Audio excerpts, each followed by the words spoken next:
ప్రభువును సేవించలో ప్రవేశించిన ఇంటునగా దేవుని వాక్యంలో నుండి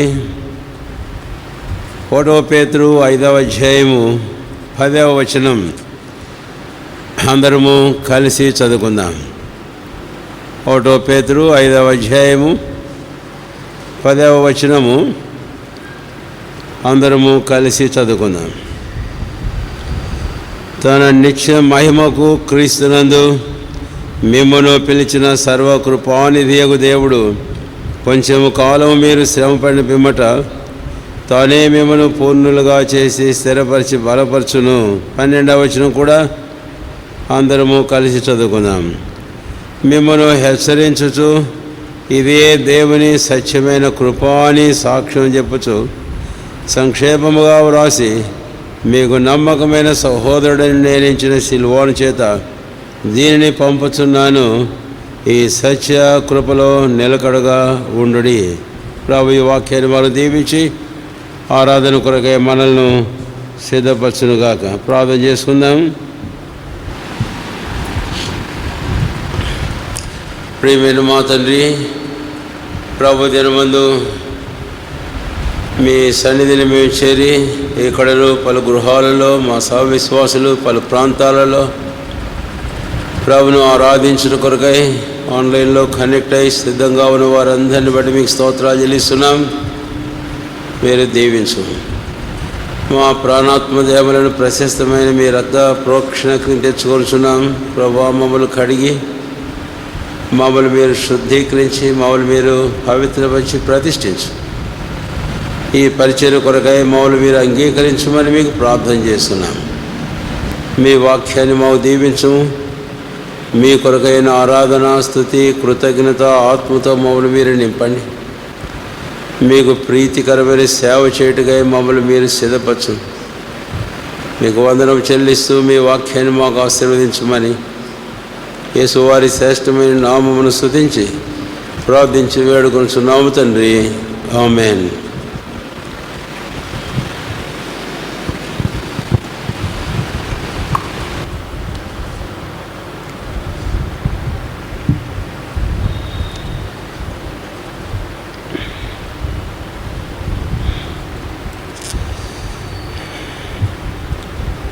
పేతురు అపొస్తలుడు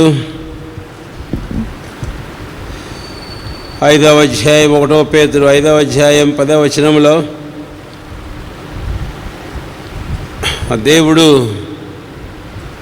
అనే ఈ మాట సంబోధిస్తూ ఉంటుండగా ఆ ప్రభువైన దేవుని సంబోధన చేసిన రీతి చాలా అద్భుతంగా ఉంది.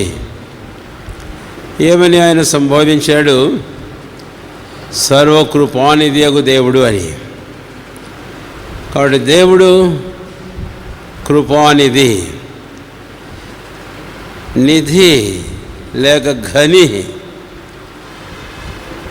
కాబట్టి కృప అని అంటే ఆ ప్రభువైన దేవునిలోనే మనం చూస్తాం.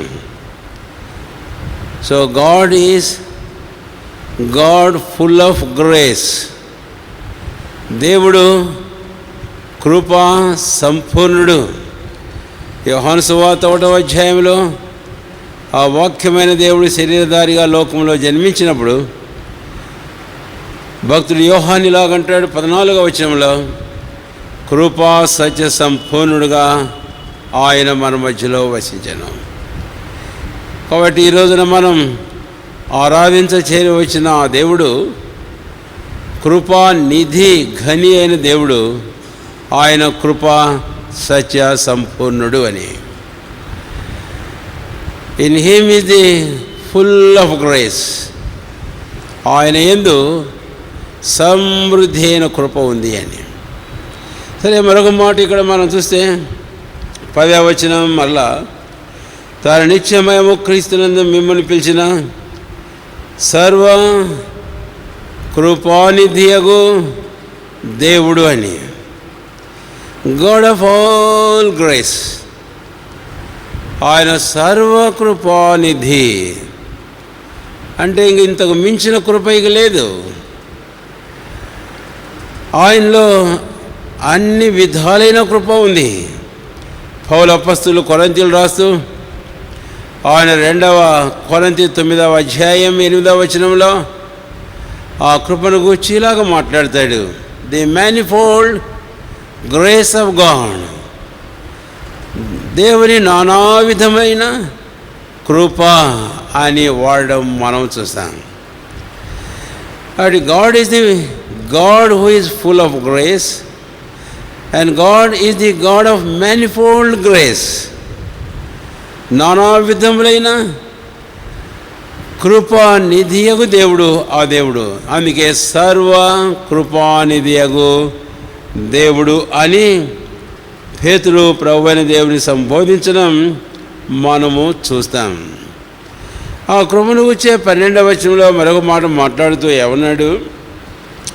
మిమ్మల్ని హెచ్చరించుతూ ఇదే దేవుని సత్యమైన కృప.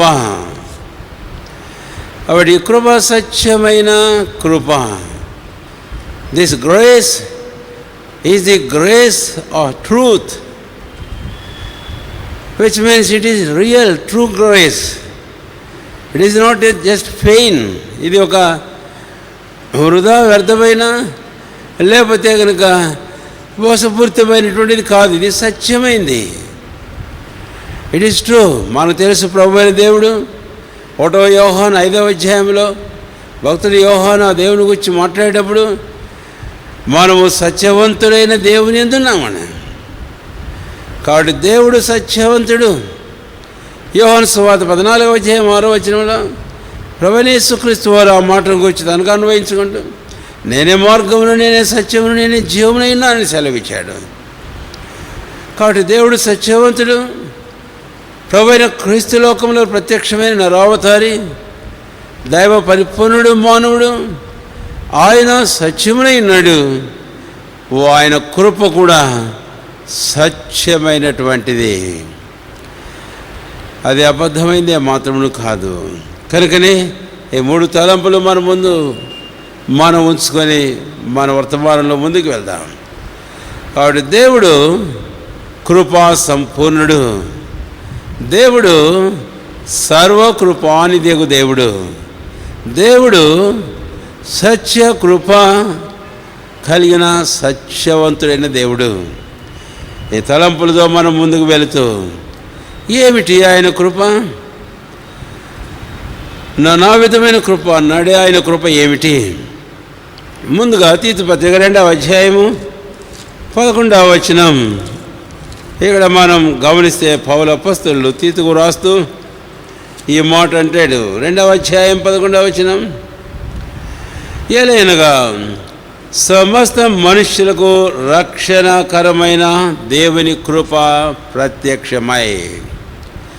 The first and foremost grace of God which man has to taste is the grace that bringeth salvation. ఇంగ్లీష్లో ఇక్కడ రక్షణను తెచ్చు దేవుని కృప. ఆడు దేవుని కృపలో ప్రథమమైంది. మానవుడు ప్రాథమికంగా రుచింపతగింది, రుచించవలసినది ఆ రక్షణార్థమైన కృప. కాబట్టి ఈ కృప అనేది మనం చూస్తుంటే పౌలు తీతుకు రాస్తుంటాడు, the grace that bringeth salvation. రక్షణ తెచ్చు దేవుని కృప ప్రత్యక్షమై. ఇప్పుడు రక్షణను తెచ్చు దేవుని కృప అని అన్నప్పుడు ఆ రక్షణ తెచ్చింది ఎవరో మనకు తెలుసు. ఆయన భూదిగంతములకు రక్షణకు కారణంగా ఉన్నట్లు యెషయా 49లో యేసయ్యను గురించిన ప్రవచన వాక్యం ఆ మాటను మనం చూస్తాం.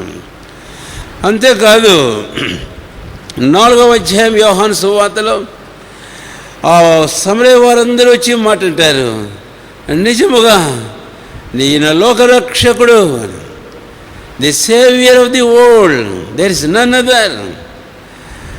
పేతురు అంటాడు అపొస్తలుల 4వ అధ్యాయం 12వ వచనంలో, ఈ నామమునే మనం రక్షణ పొందవలసి ఉన్నాం. ఆకాశం కింద భూమి మీద ఇవ్వని మరి నామమున రక్షణ కలగదు అని మనం చూస్తాం. ఎందుకు అనంటే ఆ రక్షణ మనం పొందడానికి కృప ప్రాముఖ్యమైంది. ఈ రక్షణ కృప మీదనే ఆధారపడి ఉంది.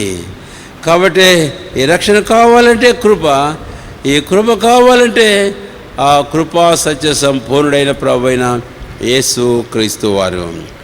పౌలు అపోస్తలుడు కొరింథీయులకు రాస్తూ 2వ పత్రిక 8వ అధ్యాయము 9వ వచనంలో కొరింథీయులను ప్రశ్నించాడు. మీరు మన ప్రభువు యేసుక్రీస్తు యొక్క కృపను ఎరుగుదురా అని అన్నాడు. ఎరుగుదురా అంటే ఏమిటి ఆ కృప ఆయన ప్రశ్నించి, ఆయనే ఆ కృపను గురించి మాట్లాడుతూ వెంటనే అంటాడు కదా, ఆయన ధనవంతుడైండి తన దారిద్ర్యం వల్ల మనం ధనవంతులు కావాలని ఆయన మీ నిమిత్తం మన నిమిత్తం ఆయన దరిద్రుడైన, అది మన ప్రభువైన యేసుక్రీస్తు వారు, అది ఆయన కృప. అలాగూ పౌలు అపోస్తలుడు ఫిలిప్పీయులకు రాసిన 2వ అధ్యాయంలో 7వ వచనం 6 నుంచి మనం గమనిస్తే అక్కడ ఒక మాట అంటాడు, ఆయన మనుషుడుగా పుట్టి దాసుని పోలిక స్వరూపం ధరించి ఆయన తాను రిక్తునిగా చేసుకున్నాను. ప్రభువైన క్రీస్తుని గురించి మాట్లాడుతున్నాడు. రిక్తుడు అంటే తను ఖాళీ చేసుకున్నాడు. ఆయన నిత్యమైన మహిమను ఘనతను ప్రభావమును దూతల స్థుతిని వదిలిపెట్టాడు. తండ్రితో కూడా ఉంటూ ఆ భాగ్యాన్ని తాను విడిచిపెట్టాడు. ఆయన మనుషులు పోలికటి దాసుని స్వరూపం ధరించాడు. ఆయన పాపులైన మానవాళి కొరకై వారి పాపను ఆయన భరించి పాప ప్రాయశ్చిత్తార్థ బలిగా ఆయన చేపడానికి ఇష్టపడ్డాడు. గ్రంథపు చుట్టూ ఆయనకు వచ్చి వ్రాయబడిన ప్రకారం ఆయన విశ్వాసంచు వారందరూ పరిశుద్ధపరచబడ్డ దేవుని చిత్తం, అటు చిత్తం నెరవేర్చడానికి కొరకాయి ప్రభువైన యేసుక్రీస్తు వారి శిలువలో తన ప్రాణ బలిగా ఆఖరి రక్తం పట్టి వరకు శిలువలో కార్చాడు. తద్వారానే ఈ రక్షణ కార్యమును ఆయన సమాప్తం చేశాడు. యేసయ్య చనిపోయి సమాధి చేయబడి సజీవుడై తిరిగి లేచి ఆయన తనని విశ్వసించే వారందరినీ వారి పాపను క్షమించి వారి నీతిగా తీర్చి వారిని రక్షించి నిత్య రక్షణకు కారకుడయ్యాడు. హెబ్రీ పత్రిక 5వ అధ్యాయం 9వ వచనంలో ఆ మాటని మనం చూస్తాం. కాబట్టి he has become the captain and the very source and the only source of the eternal salvation. నిత్య రక్షణకు ఆయన కారకుడయ్యాడు. ఈరోజు నాటి కృపను బట్టి ప్రభువును ఆరాధించి ప్రభువును ఘనపరచాలి. పౌలు ఎఫెసీయులకు రాస్తూ 2వ అధ్యాయం 8వ వచనంలో మాట అంటాడు, మీరు విశ్వాసం ద్వారా కృపచేతనే రక్షింపబడి ఉన్నారు. ఇది క్రియల వల్ల కలిగింది కాదు, ఇది దేవుని వరమే. ఈ రక్షణ వల్ల ఏ ఒక్కరం ఏ విధము చేత నేను సంపాదించుకోలేము. క్రియల ద్వారా వెండి బంగారం ద్వారా మరి ఏమి చేసినను we can never end this salvation. ఈ రక్షణను మనం సంపాదించుకోలేము. దీన్ని బట్టి మనం చూస్తే ఈ రక్షణ ఒక మానవుడు సంపాదించుకోవడం అనేది మానవుడికి అది అసాధ్యము. అయితే మానవుడు తన పాపందు మరణించి నిత్యమైన నరకానికి పాత్రుడు కావాల్సిందే. అందుకని అలాంటి పరిస్థితుల్లో దేవుని కృప ప్రత్యక్షమై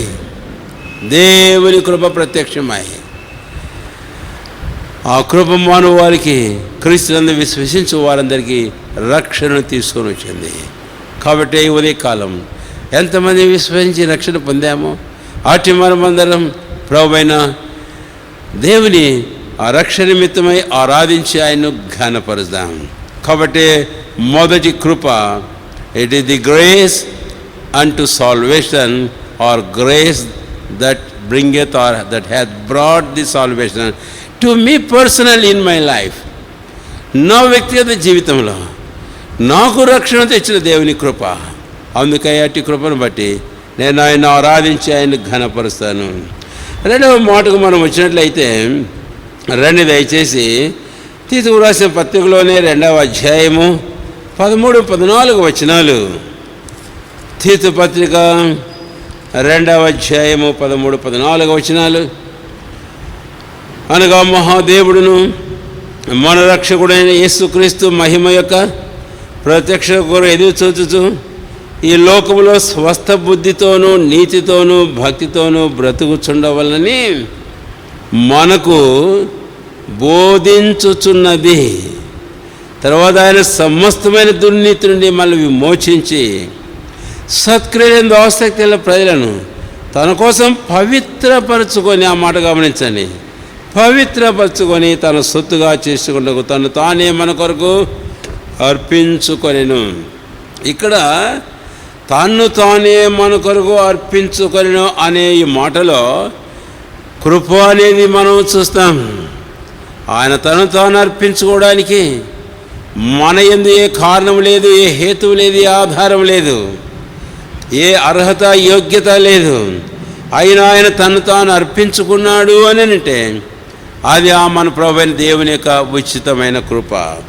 కాబట్టి ఇప్పుడు రెండవది కృప ఏం చేస్తుంది అనేది 2 వచనాల్లో మనం జాగ్రత్తగా ఆలోచించినట్లయితే చూడండి, 13వ వచనంలో స్వస్థ బుద్ధి, ఈ లోకంలో స్వస్థ బుద్ధితోనూ నీతితోనూ భక్తితోనూ బ్రతుకుచూ ఉండవాలని బోధిస్తుంది. 14వ వచనంలో ఏం చేస్తుంది ఆ కృప? సత్క్రియలందు ఆసక్తిల ప్రజలు తన కోసం పవిత్రపరచుకొని అన్నమాట.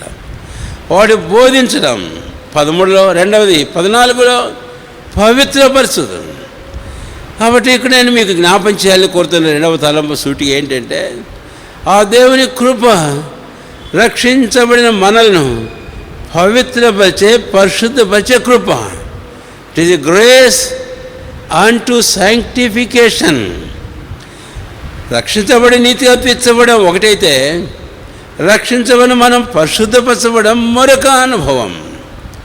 రోమా 6వ అధ్యాయంలో 2 భాగాలు మనం చూస్తే 1 నుంచి 11వ వచనం వరకు మనం చూస్తాం. విశ్వాసం ద్వారా నీతిగా తీర్చబడడం. ఆ తర్వాత చివరి భాగం అంతా మనం గమనించినట్లయితే మనం పరిశుద్ధపరచబడం అనేది మనం చూస్తాం. అవును, ఈ తలంపు దేవుని వాక్యంలో, సువార్తల్లోను పత్రికలో బహు విపులంగా ఉంది.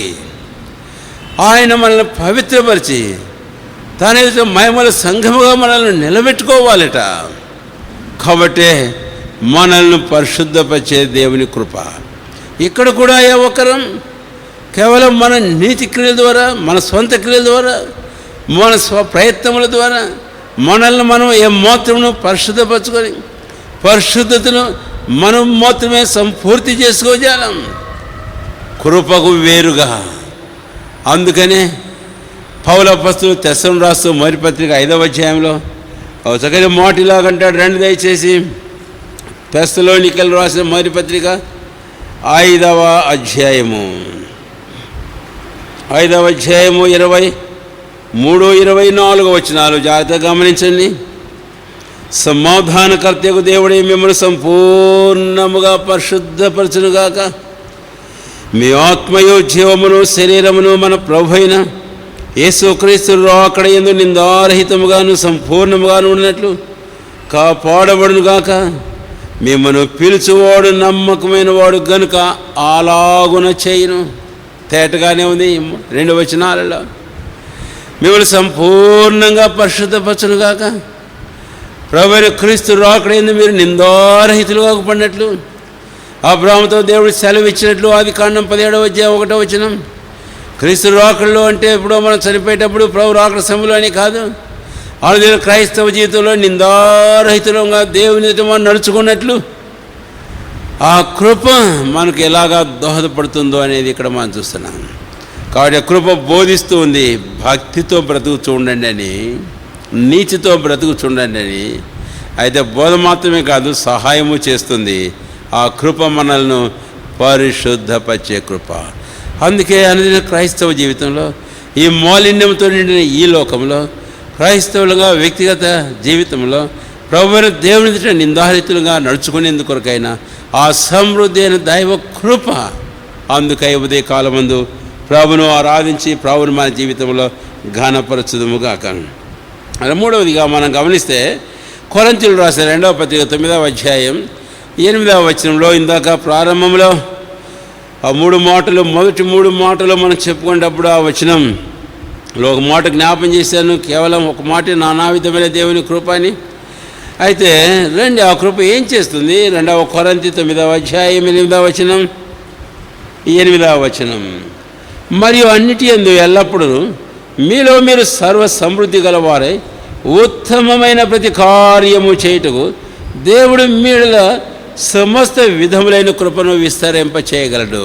ఈ వచనంలో మొదటిగా 3వ తలంపులాగా నేను జ్ఞాపం చేయాలని కోరుతున్నారు. చూడండి దయచేసి 8వ వచనం. ఎల్లప్పుడూ అన్నిటి యందును ఎల్లప్పుడూ మీలో మీరు సర్వ సమృద్ధి గలవారు.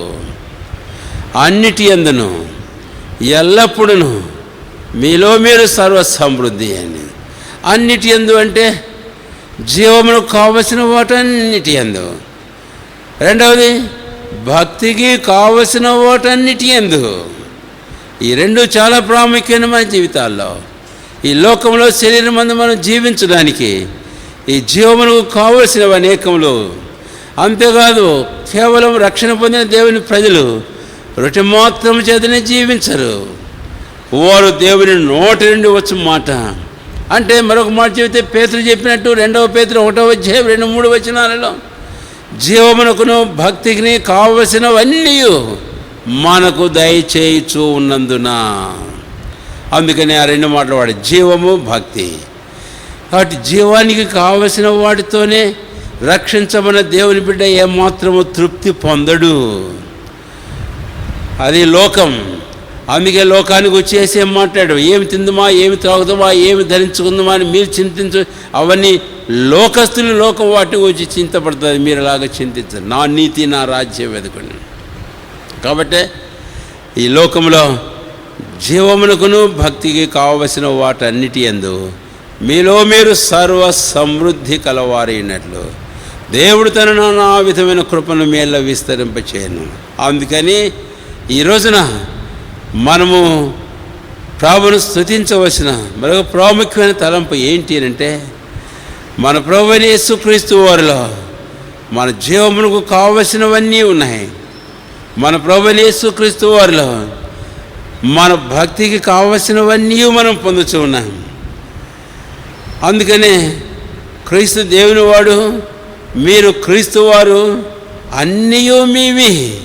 1 కొరింథీ 3వ అధ్యాయం 22 వచనాలలో ఆ మాటలు మనం చూస్తాం. అందుకనే ఈ రోజున మనం తింటున్నా, త్రాగుతున్నా, ధరించిన ఈ లోకము జీవానికి సంబంధించినవి ఏవైనా ఇవన్నీ కేవలం ప్రభువైన యేసుక్రీస్తు వారి కృపను బట్టి మనకు అనుగ్రహించబడుతున్నాయి. కాదన మన కష్టం, మన పని, మన ప్రయాసం. అయితే పౌలు ఏమన్నాడు? దేవుని వాక్యం ఏం చెబుతుంది? రోమాపత్రిక 9వ అధ్యాయం 16వ వచనంలో అక్కడ అంటాడు పౌలు అపొస్తలుడు రోమాలోని సంఘానికి వ్రాస్తూ, పొందగోరు వాని వల్లైనను పరిగెత్తు వాని వల్లైనను కాదు కానీ కరుణించు దేవుని వల్లనేవును. కాబట్టి ఈ లోకంలో ఈ జీవానికి సంబంధించినవి మనం కలిగి ఉండేందుకొరకై మనం పొందగోరుతాం, మనం పరిగెత్తాం, మనం కష్టపడతాం, చేస్తాం. అయినా మనకు దొరికింది అని అనుకోవడానికిలే. కరుణించు దేవుడు ఆయన పరిశుద్ధమైన కృపను బట్టి.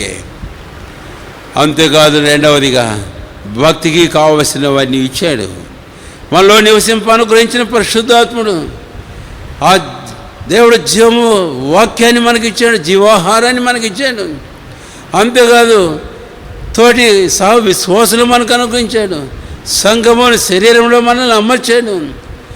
కాబట్టి ఆ శిరస్సు మూలముగా శరీరంలో ప్రతి అవయవం కీలువల నరువులు అతుకబడి పోషించబడే శ్రేష్టమైన అనుభవంలోని మనం తీసుకొచ్చాడు. అలాగ చేసి దేవుని వెనకాల వృద్ధితో మనల్ని అభివృద్ధి చేస్తున్నాడు. అది భక్తికి కావలసినవన్నీ అనుదినం మన జీవితంలో దయచేయుచున్న ఆ దేవుని కృప. అందుకని కృప ఒక పేరు పెడతాను ఇలాగా. 2 కొరింథీ 9వ అధ్యాయం 8వ వచనం, మీలో అన్నిటి యందును అన్న ఒక మాట నేను ఇప్పుడు జ్ఞాపం చేశా. ఎల్లప్పుడూ అనేది ఇంకా జ్ఞాపం చేయడంలే, మనకు అర్థమవుతూనే ఉంది. కరోనా రాకముందు, కరోనా వచ్చినాక. కరోనా అయిపోయిందని చెప్పడం లేదు కానీ కరోనా ఇంకా ఉంటుండగా కష్టాల్లో, ఇబ్బందుల్లో, మరి ఆ రకాలైన బలహీనతలో, వ్యాధి బాధల్లో ప్రభువైన దేవుడు మన ప్రతి అవసరం. కాబట్టి భౌతికంగా అన్నింటిలో సర్వసమృద్ధి దేవుడు ఏం కొరత చేయలేదు మనకు. అంతేకాదు మరొక మాట చెప్పాలంటే దైవికంగా, ఆత్మీయంగా మన జీవితాల్లో దేవుడు కొరత చేయలేదు. ఈ క్లిష్టమైన పరిస్థితుల్లో కూడాను జీవానికి కావలసినవి, భక్తికి కావలసినవి ఆయన ఇస్తూ వచ్చాడు. అందుకే ప్రభుని ఆరాధించి ప్రభుని కనిపిస్తాం. అన్నిటి యందు ఎల్లప్పుడూ మీలో మీరు సర్వ సమృద్ధి గలవారై ఉన్నట్లు. ఆ సమృద్ధి అనే ఈ మాట ఏం చూపిస్తుందంటే that speaks of the satisfaction. అది తృప్తిని గురించి మాట్లాడుతుంది. అందుకనే దావీదు అంటాడు 23వ కీర్తన 1వ వచనంలో, యెహోవా నా కాపరి, నాకు లేమి కలగదు. ఏంటి ఆ మాటలు? They are the words of satisfaction, words which describes the satisfaction of the soul of David. కాబట్టి ఈ రోజున మన ఆత్మలకు, మన జీవమునకు భక్తి కావలసిన వాటి అన్నిటి చేత మనకు కలిగిన తృప్తి, కాబట్టి తృప్తి పరిచే కృప, సాటిస్ఫైయింగ్ గ్రేస్, గ్రేస్ అంటూ సాటిస్ఫాక్షన్. అందుకే ఈ ప్రభును స్తుతించి ప్రభును మన జీవితంలో ఘనపరుస్తాం. 4వదిగా మరొక మాట ఇక్కడ మనం గమనిస్తే 2 కొరింథీ 9వ అధ్యాయంలోనే 8వ వచనం, 2 కొరింథీ 9వ అధ్యాయం 8వ వచనం, ఉత్తమమైన ప్రతి కార్యము చేయుటకు దేవుడు మీ యెడల సమస్త విధములైన కృపను విస్తరింప చేయగలడు. అంటే చేయుటకు అనే మాట. అయితే 4వ తలంపుగా ఈ కృపను గురించి నేను మాట్లాడేటప్పుడు పౌలు తిమోతికి రాస్తూ 2వ అధ్యాయం 1వ పత్రికలో వాడిన ఒక మాట కొద్దాం. 1వ వచనం, 1వ తిమోతి 2వ అధ్యాయము 1వ వచనం, క్షమించండి, 2వ తిమోతి 2వ అధ్యాయం 1వ వచనం, 2వ తిమోతి 2వ అధ్యాయం 1వ వచనం, నా కుమారుడా, క్రీస్తు యేసునందున్న కృపచేత బలవంతుడవు కమ్ము. నా కుమారుడా, క్రీస్తు యేసునందున్న కృపచేత బలవంతుడవు కమ్ము అన్నమాట. బలవంతుడవు కమ్ము అని దేని చేత తిమోతి బలవంతుడు కాగలడో ఆ రహస్యాన్ని కూడా జ్ఞాపం చేస్తూ క్రీస్తు యేసునందున్న దేవుని కృపచేత. ఈ పదం ఎఫెసీయులకు రాస్తూ తిమోతికి రాస్తూ వాడిన పలు మాటలు, ఉపయోగించిన పలు మాటలు కూడా మీరు తర్వాత చూడండి. అయితే ఇలా ముఖ్యమైన తలంపు 4వదిగా కృపచేత బలవంతుడో కమ్ము అనే మాట. కృప ఏం చేస్తుంది? బలపరుస్తూ ఉంది అని. At grace that strengthens. అందుకే ఈ మాట గ్రేస్ అంటూ స్ట్రెంగ్త్. మన క్రైస్తవ జీవితంలో మన బలము కొరకైనటువంటి కారణం, ఆధారమైన కృప. అవును, ఈ రోజున రక్షించబడిన దేవుని ప్రజలంగా మనకు బలం అవసరం. ఎందుకు బలం అవసరము? 84వ కీర్తన 6-7 వచనాలలో, 5 నుంచి 6-7 వచనాల్లో మనం చూస్తే యాత్ర చేయు మార్గాలు. పేతురు మొదటి పత్రిక 2వ అధ్యాయం 11వ వచనంలో, ప్రియులారా, మీరు యాత్రికులను పరదేశులై ఉన్నారని ఎరిగి అని వారిని వచ్చి సంబోధించడం మనం చూస్తాం. కాబట్టి రక్షించబడిన దేవుని ప్రజలమైన మనం ఈ లోకంలో మనం యాత్రికులమును పరదేశులైన ప్రయాణం ఉంది. అయితే ఈ ప్రయాణం అంతా చులకనైంది, సునాయాసమైంది కాదు. ఈ ప్రయాణం చాలా కష్టమైందే. ఆ ప్రయాణం ఎంత కష్టమైందో తెలుసుకోవడానికి 84వ కీర్తనలోని ఆ మాట మనం చూస్తాం. యాత్ర చేయు మార్గములు వారికి ప్రియములు, వారు బాకాలో ఎల్లపడి వెళ్ళుచు. యాత్ర చేసే మార్గాలు ఏ మార్గాలు అంటే అవి బాకాలు, లోయలు. బాకానుగా అర్థం ఏమిటి? ఏడ్పు. బాకానుగా అర్థం ఏడ్పు, weeping, the valleys of weeping, the valleys of sorrows. అంతేకాదు, ప్రయాణము, ఈ క్రైస్తవ జీవిత ప్రయాణం ఎంతో ప్రతికూలతలో, ఇబ్బందులతో కూడింది. యాకోబు జీవితంలో ఒక మాట జ్ఞాపం చేయకూరుతున్నాను. ఓరు ఐగుప్తుకు వచ్చిన తర్వాత, యోసేపు వారిని ఐగుప్తుకు తీసుకొని వచ్చిన తర్వాత, ఈ యోసేపు తన తండ్రి అయిన యాకోబును తీసుకొని వచ్చి ఫరో ఎదుట నిలబెడితే ఫరో ఆయన అడిగాడు, నీ వయసు ఎంత అంటే ఇంతని చెబితే సరిపోయింది. అది యాకోబు ఏం చేశాడంటే, నేను యాత్ర చేసిన సంవత్సరములు ఎన్ని అన్నాడు. అంటే ఆ యాత్ర చేసిన సంవత్సరాలు ఎవరు అడిగారు? సరే, యాత్ర చేసిన సంవత్సరాలని ఏ సంవత్సరాలు చెప్పాడు? 20-30 చెప్పాడా? కాదు, అంతవరకు తన ఆయుష్కాలం ఎంతో, తన వయసు ఎంతో చెప్పాడు. 130 సంవత్సరములు. ఆ తర్వాత 15 సంవత్సరాలు బ్రతికాడు. 147 సంవత్సరాలు యాకోబు జీవించింది. అయితే ఆ మాట చెప్పి అంతటితో ఊరుకుండలే యాకోబు. మరి ఏమన్నాడు తెలుసా? ఏమన్నాడు? అవి ఆయాసంగాను కష్టము దుఃఖకరంగాను ఉన్నాయి. నిజమే, రక్షించమన్న క్రైస్తవ జీవితం లోకంలో అలాంటిదే. ఈ రోజున ఈ సంగతి మనం వింటుంటుండగా ఈ లోకంలో ఈ మన యాత్రా మార్గములు బాగా దుఃఖపూరితమైన లోయలు, యాత్ర చేసే మార్గాలు క్లిష్టమైనవి, కష్టమైనవి. ఇలాంటి వాటిని మనం తట్టుకోవాలంటే ఇలాంటివన్నీ మనం ఆశీర్వాదకరంగా జలమయముగా చేయాలంటే మనకు బలం అవసరం. బలపరిచేది దేవుని కృపయే. మరొక చిన్న తలంపు యోబు జీవితంలో మనం చూస్తే, యోబు గ్రంథం 6వ అధ్యాయం రండి దయచేసి.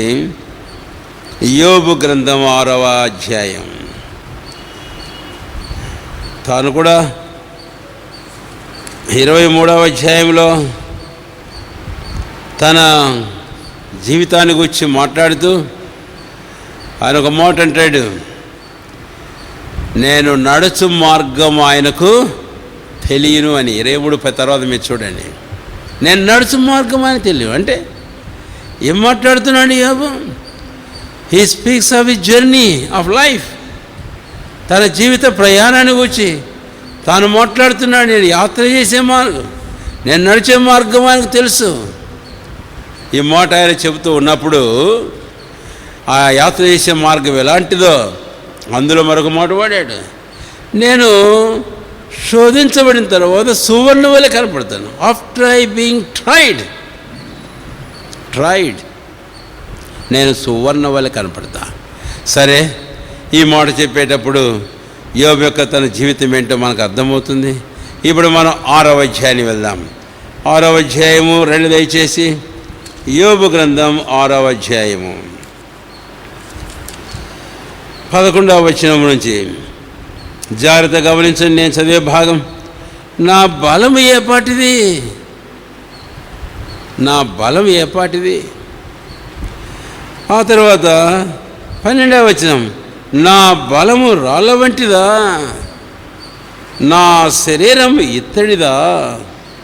ఆ తర్వాత 13వ వచనం, నాలో త్రాణ ఏమీ లేదు కదా, శక్తి నన్ను బొత్తిగా విడిచిపోయిన కదా.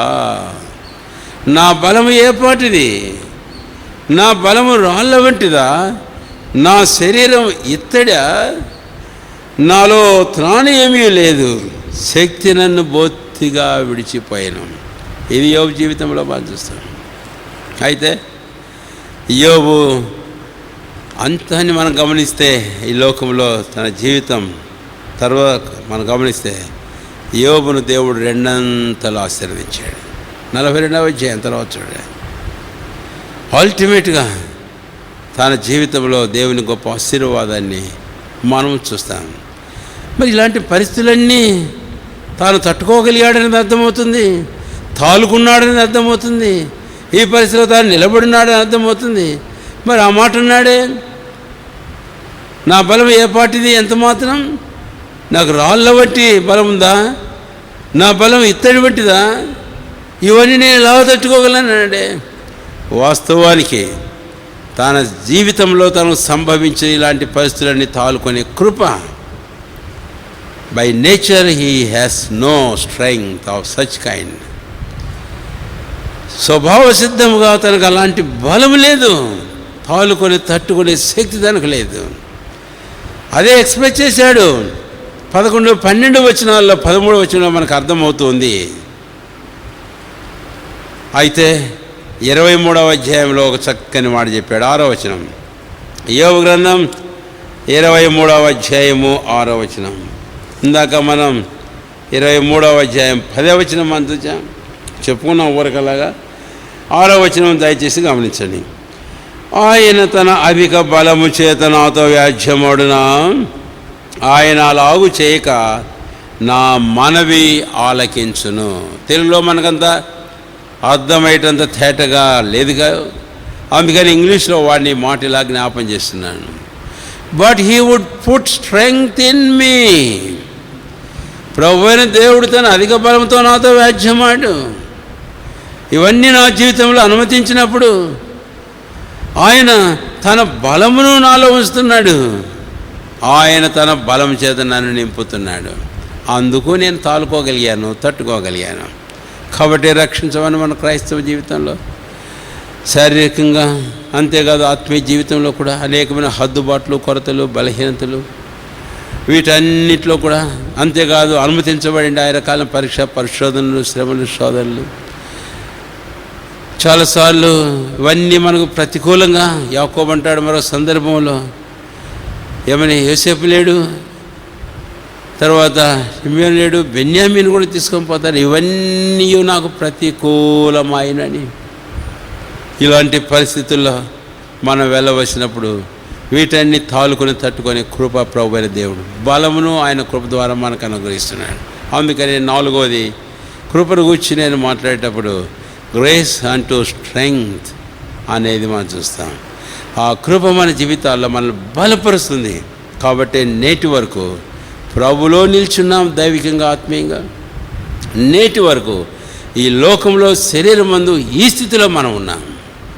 అది ఆయన కృపయే. ఆయన కృప వలన మనకు సార్థకమైన, మనకెళ్ళిన బలం.